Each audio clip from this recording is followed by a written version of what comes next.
Good evening, Yorktown. This is Supervisor Matt Slater providing our 44th update on COVID-19 in our community. Today's numbers are as follows. We have 48 active cases in the town of Yorktown. Total cases have now reached 689 since we first started testing in early March. And we had one new case since yesterday. Diving deeper into the numbers, 52% of our total active cases are in our nursing homes and rehabilitation centers. And I want to be very clear, we're not discarding those numbers, we're not discarding those in our nursing homes or rehabilitation centers who are fighting COVID-19 or the workers in our nursing homes and rehabilitation centers. Our thoughts and prayers are with them all and all of our neighbors who have been affected by COVID-19. Today, the governor announced that less than 1% statewide of over 68,000 tests tested positive for COVID-19. So once again, New York State, Westchester County, and the town of Yorktown have done a tremendous job flattening the curve. To provide additional information on the testing, on Monday, again, we only get this based on region, the Hudson Valley's positive test rate, because we are in the Hudson Valley region, on Monday was at 1%, Tuesday at 0.9%, and Wednesday at 0.6% of individuals tested for COVID-19.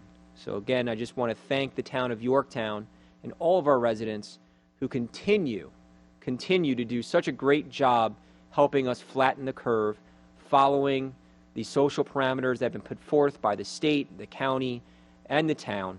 And I think the numbers reflect a tremendous effort by everybody in our community. We are in phase 2. And so what's open? That's the question I get all the time. What's open here in Yorktown? Outdoor dining is open. And I really want to thank the Reboot Yorktown Task Force for their assistance and guidance. We brought together just a really fantastic group of small business owners and business professionals and governmental leaders to provide some insight and direction. Frankly, Westchester Magazine, proud of this one, Westchester Magazine published an article stating that Yorktown had the most developed plan when it came to supporting our small businesses and outdoor dining, as well as our sidewalk cafes, which the town board codified on Tuesday. Barbershops and hair salons are open. Over by the malls, retail stores that have their own entrance and exit are open. Places like Macy's and Dick's Sporting Goods are open. Our places of worship have opened, and we are seeing a cap on capacity of 25%, but I know many of our religious institutions here in the town of Yorktown hosted worship ceremonies for the first time this past weekend. Our private camps are set to reopen on June 29th. As a reminder, Yorktown's full and half-day camps were canceled as part of the original parameters we put forward. Our trails, of course, all of our passive parks and our nature trails remain open and have remained open during the entire pandemic, and I encourage everyone to visit YorktownTrailtown.com to see all the different trails, 40 miles of nature trails for everyone to enjoy. We've also opened the Paul Park at Sylvan Glen, as well as the Veterans Field and the track around Veterans Field, and Downing Park have also been open. As a reminder, we're going to have our fishing derby this Saturday, June 20th, over at Sparkle Lake. I don't even know what date it is. I just know the days. They fly right by. But this Saturday from 9 a.m. to noon is a free fishing derby. We already have 20 families signed up, so very excited to kick off summer with our fishing derby. We also have our first ever mobile movie night, which is scheduled for June 25th. It's actually already been sold out, which is incredible. We're going to be premiering Toy Story 4, and I want to thank our partners at the Jefferson Valley Mall for hosting us. We're going to have a series of these throughout the summer. Our next movie that we're going to be featuring is Frozen 2, and I want to give a special thank you to our Parks and Rec department for organizing this great family event. As a reminder, you can sign up for our fishing derby and all of our rec programming that we're going to begin to roll out here on our new online registration platform, and I encourage everyone to visit either the Yorktown Parks and Rec website or the Yorktown Parks and Rec Facebook page to get that link. Phase 3 is expected to begin on Tuesday, June 23rd. By the way, as a reminder, it's also primary day for the state of New York, so please remember to go out and vote. We are going to see an increase. The governor has already signed an executive order that's going to increase non-essential gatherings to 25. Currently, it's capped at 10. We're going to see that increase to 25 as part of Phase 3. Our municipal workforce is going to return to 100%, which I'm very excited about, I can tell you. As a reminder, municipal and county workforces have been capped at 50% since the pandemic started, and so we're going to be at full force beginning Tuesday the 23rd. Restaurants are going to be able to begin to serve indoors as part of Phase 3. There are going to be, obviously, caps on capacity and safety precautions they're going to have to follow, but that will begin as part of Phase 3.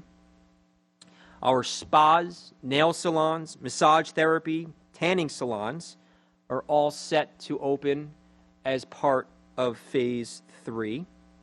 The end of the first week of Phase 3, we're going to, at least the plan right now, is by the end of the first week, provide access to our sports facilities, municipal sports facilities, Granite Knolls, Legacy Field, and Shrub Oak Park. And my understanding is that organized baseball practices will be beginning as well as part of Phase 3. Currently, we're developing a plan to reopen our playgrounds as part of the development of the plan is part of Phase 3. And we expect to have all of our 14 playgrounds opened in their entirety as we enter into Phase 4. And our Parks and Rec department are going to be working on the maintenance and safety features to make sure that they are all ready to go for our kids to enjoy. I know my 4-year-old asks me every day when the playground is going to open, and so we're getting very much closer to that. We've also been getting a lot of questions on our pools, and so I want to just spend some time discussing that. The town board has had multiple conversations about reopening our pools. As a reminder, junior pool is going to be closed this year. There was construction started on the pool deck that began as just as COVID-19 and the pandemic hit, and so the town board made the conscious decision to keep junior pool closed, leaving only Shrub Oak Pool and Sparkle Lake. Sparkle Lake will be opening Monday, June 22nd. We're going to be releasing the parameters for Sparkle Lake. It includes, we've got residents only, Yorktown residents only, but also there's going to be a cap on capacity as part of the Department of Health's parameters to open our beaches. And so we're going to be releasing that as well as we get closer. But going back to the pools, the only pool left to open, if we decided to, is Shrub Oak. Again, the Shrub Oak pool. There's going to be additional costs that would include more staffing and COVID-19 retrofits that are mandated by both the New York State Department of Health and the Westchester County Department of Health in order to obtain our permit. The traditional budget just for Shrub Oak Pool is $250,000, and that's usually offset. The costs are usually offset by pool pass revenue, which right now we can't predict what that pool pass revenue is going to be. We've heard from parents who've already said they would not buy their pool pass this year out of obvious safety concerns and public health concerns. And so considering all the factors, the pools, in order to open the pool pass themselves, they would, if we decided to do this, cost more than in years past. There are going to be restrictions on time and use. And again, there is that capacity issue as well that's mandated by both the state and county Department of Health that we would have to enforce. So those are all the factors going into the decision-making process. No decision's been made about Shrub Oak Pool, but those are the ongoing conversations that we continue to have both here in Town Hall and with our Parks Department and as well as the Parks and Rec Commission. Obviously, this entire process through the COVID-19 pandemic has been a balance. But here in Yorktown, we've been methodical and we've been deliberate with our approach. We want to continue to be part of the solution. We don't want to cause a problem. Or as we've seen, there's most definitely in other states COVID-19 cases that are on the rise. Thankfully, again, not here in Yorktown, not here in Westchester, not here in New York State, but we have to guard against a second wave, and that really relies on us continuing to make smart and intelligent decisions. Which is why, just like the governor, these briefings we felt were so important, because we want to provide you with as much information as we can, so you can make the best decisions for yourself, for your family, for your neighbors, and for all the residents of Yorktown. So, as a reminder, if you can't maintain social distancing, which is 6 feet, you got to wear a mask. My mask is right here. You continue to make those really smart decisions, continue to practice that safe hygiene, washing those hands, and just using common sense. I mean, it really boils down to those easy decisions and respect for yourself, for your family, for your neighbors, and respect for other people that you may not even know who could in fact come into contact with COVID-19 just by the way that it spreads.